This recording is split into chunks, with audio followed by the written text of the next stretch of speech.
নমস্কার, জ্যোতিষ কিচেনে আপনাদের সবাইকে অনেক অনেক স্বাগত। আজকে আমি করব কুমড়ো ফুলের বড়া। আপনারা দেখে বুঝতেই পারছেন। আজকে আমি কুমড়ো ফুলের বড়াটা চাল বাটা দিয়ে করব। তার জন্য আমি চালটা ভিজিয়ে নিচ্ছি। এটা আধ ঘন্টার মতো ভিজিয়ে রাখবো। চালটা ভিজে গেছে। এবার আমি গ্রাইন্ডিং জারে দিয়ে দিচ্ছি। চালটা গ্রাইন্ডিং করে নেব।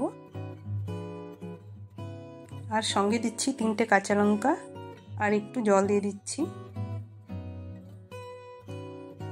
চালটা বাটা হয়ে গেছে দেখুন। এবার এটা ঢেলে নিচ্ছি একটা কাচের পাত্রে।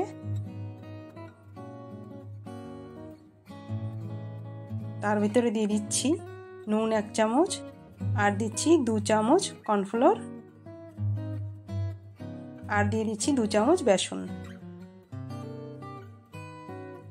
আর দিচ্ছি 1 চামচ হলুদের গুঁড়ো, লঙ্কার গুঁড়ো 1 চামচ দিলাম। এবার এটা ভালো করে মেখে নেব আর জল দিয়ে দিচ্ছি। ব্যাটারটা একটু বেশি ঘন হয়ে গেছে। এবার ভালো করে মেখে নেব। আমি এর ভিতর আর একটু জল দিয়েছি। বেশ ভালো করে মেশানো হয়ে গেছে। দেখুন এইরকম পাতলা হবে। বেশি মোটা থাকলে বড়াটা শক্ত লাগবে খেতে। ওটা আমি ধুয়ে রেডি করে রেখেছি। এবার আমি একটা তাওয়া বসিয়ে দিয়েছি। তাওয়াতে তেল দিয়ে দিলাম, সাদা তেল দিলাম। এবার এক একটা ফুল নেব আর এইভাবে ব্যাটারে ডুবিয়ে তাওয়াতে দিয়ে দেব।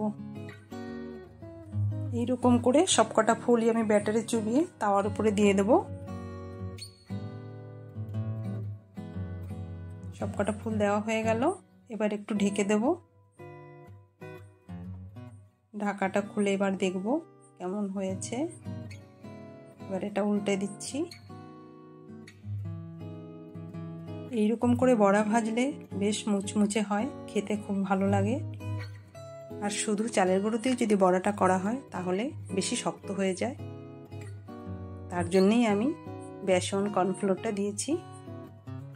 ভিডিওটা যদি আপনাদের ভালো লেগে থাকে তাহলে প্লিজ আমার চ্যানেলটিকে সাবস্ক্রাইব করুন, সঙ্গে থাকুন। সবাই খুব ভালো থাকুন, সুস্থ থাকুন। ধন্যবাদ।